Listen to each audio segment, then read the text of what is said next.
কেউ যদি শুধুমাত্র ঈদের নামাজ পড়ে তাদেরকে মুসলমান যে বলা হবে যদি কোরআন শরীফে আছে, অন্য কোনো নামাজ পড়ে না, শুধুমাত্র ঈদের নামাজ পড়ে। বলছেন ঠিক আছে, এটা বলার কথাই তো এরকম, তো আপনি বলবেন এটাই ইমানের দাবি, ঠিক আছে, যে ঈদের নামাজ ছাড়া আর কোন নামাজ পড়ে না, খালি ঈদের দিন গিয়ে হাজির হইল, তাদেরকে পাক্কা মুসলমান কি করে বলা যায়? জি, আমাদের সময় পাবো আমরা 1 মিনিট সংক্ষেপে উত্তর দিই। প্রথমটা হলো হারাম টাকার জাকাত নেই, তবে হারাম টাকা যদি হালাল টাকার সাথে মিশ্রিত হয়ে যায় তো হালাল টাকাটাকে নিরাপদ রাখার জন্য জাকাত দেওয়ার বিধান শরীয়তে আছে। এমনি তো হালাল টাকার যেহেতু মালিকানা প্রতিষ্ঠিত হয়নি তো জাকাত দেবো কেন?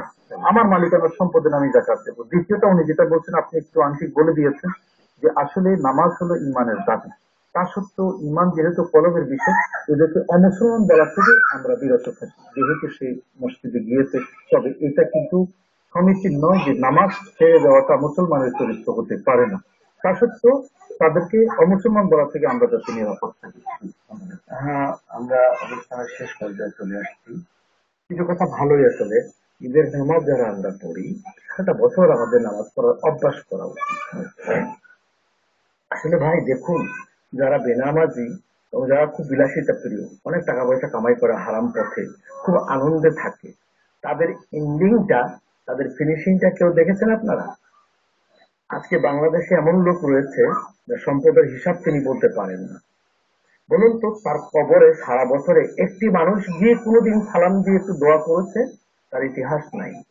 সেখানে জঙ্গলের শৃগাল কুকুর এগুলো থাকে, কোনো মানুষ কোনোদিন তার কবরে যায় না। প্রথম প্রথম দুটো একটু ইয়া করা হতো, মিলাদ দরুদ পড়া হতো, এখন আর তাও হয় না। অথচ গোটা বাংলাদেশ তার কিনা এত ধনী ছিলেন। তো এদের শেষ পরিণতিটা কি হয়? মাটির ভিতরে যাবার পর খুব সংকীর্ণ হয়। আর পৃথিবীটাকে যে সংকীর্ণ করে নিয়েছে, পৃথিবীর কথা ভুলে গেছে, আল্লাহকে জড়িয়ে ধরে রেখেছে, এই লোক কবরে যাবার পর পৃথিবী তার কাছে সংকীর্ণ থাকে, কবরের ভেতরে গেলে তার কাছে ওয়াসি হয়ে যায়, কবর প্রশস্ত হয়ে যায়। ওই সকল গরিব আল্লাহর ওলিদের দেখেন মাজারে মাজারে মানুষের জিয়ারত, মানে মানে পৃথিবী যাদের কোনো সম্পদ ছিল না, আজকে তাদের মাজারে লাখ লাখ মানুষ ডেলি যাচ্ছে। তো জীবনটাকে করুন। আল্লামা ইকবালের সেই কথা, তোমার জীবনকে তুমি এমন এক জায়গায় নিয়ে যাও, আল্লাহ যেন জিজ্ঞেস করে তোমার কি লাগবে।